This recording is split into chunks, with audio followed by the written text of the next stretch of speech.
Alerta Geral.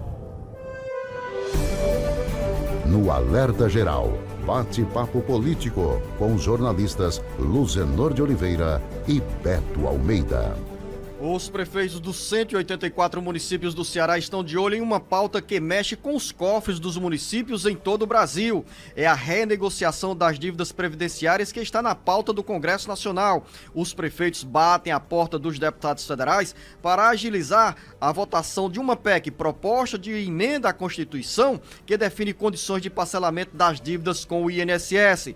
Jornalista Beto Almeida, estamos falando de uma conta que pode chegar a 80 bilhões de reais, mas a renegociação pode dar um grande alívio de pelo menos 30 bilhões de reais nos cofres dos municípios brasileiros. Claro, as cidades do Ceará também serão beneficiadas com esse parcelamento das dívidas previdenciárias. Jornalista Beto Almeida, bom dia! Beto Almeida, a análise política com credibilidade e isenção.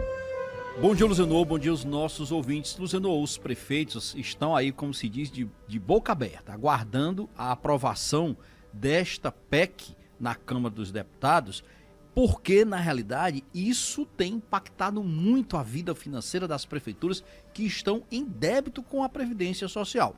Nós estamos falando aqui o seguinte, Luzenor, não sei se você está lembrado, em 2017, em pleno governo Temer, do Michel Temer, foi feito um parcelamento semelhante das dívidas das prefeituras com a Previdência Social. Só que naquela época já tinha sido aprovada a reforma da Previdência. E veio logo depois a reforma da Previdência, aliás. E as condições eram outras. Limitou-se pela reforma da Previdência, Luzinor, que dívidas das prefeituras tinham que ser negociadas em no máximo 60 meses. Isso dá o quê, Luzinor? 5 anos. 5 vezes, né? 5 anos. 5 anos. Então, nessa nova PEC que está em tramitação agora na Câmara dos Deputados, e por isso que é uma PEC.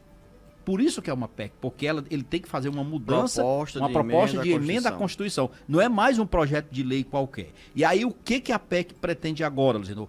Aumentar esse prazo de negociação da dívida para 20 anos, ou seja, 240 meses para fazer a renegociação dessas dívidas, que vale tanto para os municípios que têm um regime próprio de previdência, como vale também para os municípios que contribuem para o regime único geral da Previdência. E aí tem um detalhe. O alargamento desse prazo, Beto Almeida, desse parcelamento, dá um alívio grande aí, porque os valores serão bem mais suaves para o desembolso de cada município. Só para você ter ideia, Luzinor, o que está sendo pretendido? Ó, uma redução de 80% nos juros, uma redução de 60% nas multas e nos encargos e 50% de desconto nos honorários advocatícios. Só isso já gera, no total dessa dívida de quase 80 bilhões, 31 bilhões de reais que os municípios vão tirar literalmente das costas. Aí tem um outro detalhe que precisa ser dito. É verdade que por conta desses débitos, muitos municípios estão negativados, estão, por exemplo, sem poder receber transferências de receitas da União, inclusive impedidos até de receber as emendas parlamentares de deputados e de senadores que tem um trabalho nas suas bases eleitorais. Se o município está inadimplente, é claro que ele está inscrito na dívida ativa. Se ele está na dívida ativa, ele não tem como receber essas verbas. Ou seja, é uma situação que, de fato, só piora a situação dos municípios. Beto, os servidores municipais muitas vezes são vítimas de atraso na decisão sobre aposentadoria, concessão de aposentadoria e pensão, principalmente nos municípios onde existe o regime próprio de previdência social. Nesse caso, dos 184 municípios do Ceará, pelo menos 61 tem o Instituto de Previdência do município. E em algumas situações, os gestores que assumem as prefeituras deixam de pagar dívidas que correspondem a gestões anteriores e o buraco vai crescendo, a dívida vai aumentando e depois, em seguida, vem a cobrança do próprio Ministério da própria Previdência Social para que os municípios mantenham atualizados os repasses para os fundos de previdência social dos municípios, fundos municipais de previdência social, para dar mais tranquilidade aos servidores que tanto trabalham e que merecem quando solicitam o benefício, esse benefício ser concedido na hora certa, tanto a pensão quanto auxílios e também a aposentadorias. Então, em resumo, Beto, essa conta nunca fecha, porque cada prefeito que entra deixa de pagar ou deixa de transferir para o Fundo de Previdência Social os próprios recursos que são suprimidos, que são tirados ali das contribuições dos servidores. Então, essa conta vai pesar ainda mais para os municípios e daí a preocupação dos prefeitos nesse momento em buscar esse alongamento do pagamento das parcelas junto ao governo federal. Tudo que você disse está justificado. Agora a gente tem que dizer uma coisa aqui, Luciano. Os municípios, as prefeituras também precisam dar a sua contrapartida. E eu vou citar um exemplo. A reforma da Previdência foi aprovada e ficou acertado o quê? Aprovado no âmbito federal. Que os estados e os municípios também fariam mudanças nos seus sistemas previdenciários para se atualizar a lei geral. Praticamente todos os estados votaram nas assembleias legislativas, e aqui o estado do Ceará já tinha até se antecipado, é bom que se diga isso, mas fizeram suas adequações. Pouquíssimos municípios, Luciano, votaram as mudanças nos seus regimes de previdência social, ou seja, não se adaptaram ao que foi aprovado pelo Congresso Nacional. E ainda dentro desse bate-papo político, aqui no primeiro bloco, Beto, quero falar sobre as eleições de 2022. Entusiasmo de alguns setores do PT em defesa de candidatura própria ao governo do estado não tem aval da cúpula nacional do partido. A recomendação é que seja fortalecida a liderança do governador Camilo Santana. As informações com Sátiro Salles. O movimento desencadeado no PT para o partido apresentar em 2022 um candidato próprio ao governo do estado foi desencorajado pelo ex-presidente Luiz Inácio Lula da Silva, que não quer conflitos com o governador Camilo Santana e deseja vê-lo no Senado a partir de 2023. O ex-presidente Lula deixou recado para os petistas mais afoitos, que trabalham para o PT romper a aliança com o PDT e apresentar um nome ao Palácio da Abolição. Com altos índices de aceitação administrativa e política, Camilo é cotado para concorrer ao Senado. A vaga será aberta com o término do mandato do senador Tasso Gereissati, do PSDB, que pelo quadro atual não disputará as eleições de 2022.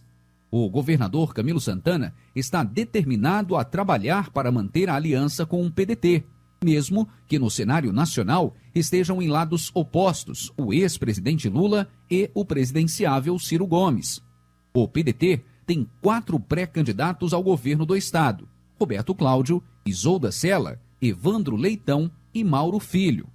Dos 4 nomes, Roberto enfrenta forte resistência no Partido dos Trabalhadores, mas já está em campo para ocupar espaços e ganhar visibilidade.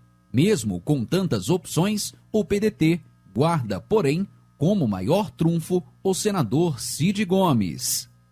Com informações dos bastidores políticos, para o Jornal Alerta Geral, Sátiro Salles. São muitas conversas, muitos movimentos e articulações, jornalista Beto Almeida, de quem já está de olho em 2022. O governador Camilo Santana está no 7º ano do 2º mandato, do ciclo de 2 mandatos consecutivos no governo do estado. É um nome que o PT quer lançar ao Senado em 2022 e nesse momento, para a cúpula nacional do partido, é importante que a liderança de Camilo Santana seja ainda mais fortalecida e nada nessa discussão sobre pré-candidatura ao governo do estado. Afinal, é desejo do próprio Camilo exposto esse desejo para os dirigentes nacionais do Partido dos Trabalhadores, como, por exemplo, nas conversas com o ex-presidente Luiz Inácio Lula da Silva, para o PT manter a aliança com o PDT no Ceará. A própria visita do ex-presidente Lula ao estado, Luciano, mostrou isso. Ele mostrou que não vai agir e nem estimulou um palanque próprio ao governo do estado do PT aqui no estado do Ceará. Porque o Lula, a cabeça dele, e ele está correto nisso, ele pensa num cenário nacional. Ele sabe muito bem que vai ter um embate muito importante em 2022 e ele vai precisar de apoios num possível segundo turno. E, logicamente, que ele não quer queimar pontes Por que ele vai queimar pontes? Ele evitou, inclusive, entrar em confronto, em responder aos ataques desferidos pelo Ciro Gomes, que é a maior liderança hoje do PDT, não só no estado do Ceará, mas também nacionalmente. Por que ele vai estimular o surgimento de candidaturas próprias do partido, esgarçando essa relação que não trará nenhum efeito benéfico para ele numa disputa nacional? É essa a questão que os petistas daqui, eu entendo a questão de dizer que querem montar um palanque que seja fiel a Lula. Na realidade, esse discurso se adequa à parte apenas do partido. O próprio Guimarães diz o seguinte, que o PT não deve, o deputado José Nobre Guimarães já disse isso, o PT não deve ter candidato a governador no Ceará. É óbvio, são visões distintas. Quem defende candidatura própria, que é o caso do Zé Ayrton Cirilo, deputado federal Zé Ayrton Cirilo, e da ex-prefeita Luiziane Lins, não encontra esse respaldo numa outra ala do PT.